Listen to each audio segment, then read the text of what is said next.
அஸ்ஸலாமு அலைக்கும் வரஹ்மத்துல்லாஹி வபரகாத்துஹு. ஸ்கூல் ஆஃப் குர்ஆன் என்று சொல்லக்கூடிய இந்த ஒரு பாடநெறியை பொறுத்தவரையில் 17 வருட பாடநெறியாக இருந்து கொண்டிருக்கின்றது. ஒரு குழந்தை ஸ்கூல் ஆஃப் குர்ஆனிலே சேருகின்ற போது 5 வயதிலே அந்த பள்ளியிலே ஆரம்பம் செய்து தன்னுடைய 22வது வயதை அடைகின்ற போது பூர்த்தி செய்கின்ற ஒரு பாடநெறி தான் ஸ்கூல் ஆஃப் குர்ஆனாக இருந்து கொண்டிருக்கிறது.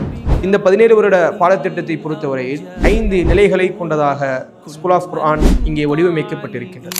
ஆரம்ப லெவல் என்பது நம்முடைய ரீஜியனல் சென்டருக்கு 5 வருடங்கள் அங்கே பயிற்றுவிக்கப்படுகிறது. இரண்டாம் கட்டமாக ஸ்கூல் ஆஃப் குர்ஆனுடைய ஹாஸ்டல், அதாவது ரெசிடென்ஷியல் கேம்பஸில் பயிற்றுவிக்கப்படுகிறது. அதற்கு பிறகு ஜாமியா அல் ஹிந்த் இஸ்லாமியாவுடைய மெயின் கேம்பஸில் +1 +2, அதற்கு பிறகு யூஜி பிஜி ஸ்டடீஸ் என்று 7 வருடங்கள் என 17 வருடங்களை கொண்ட ஒரு பாடநெறி தான் ஸ்கூல் ஆஃப் குர்ஆனாக இருக்கின்றது.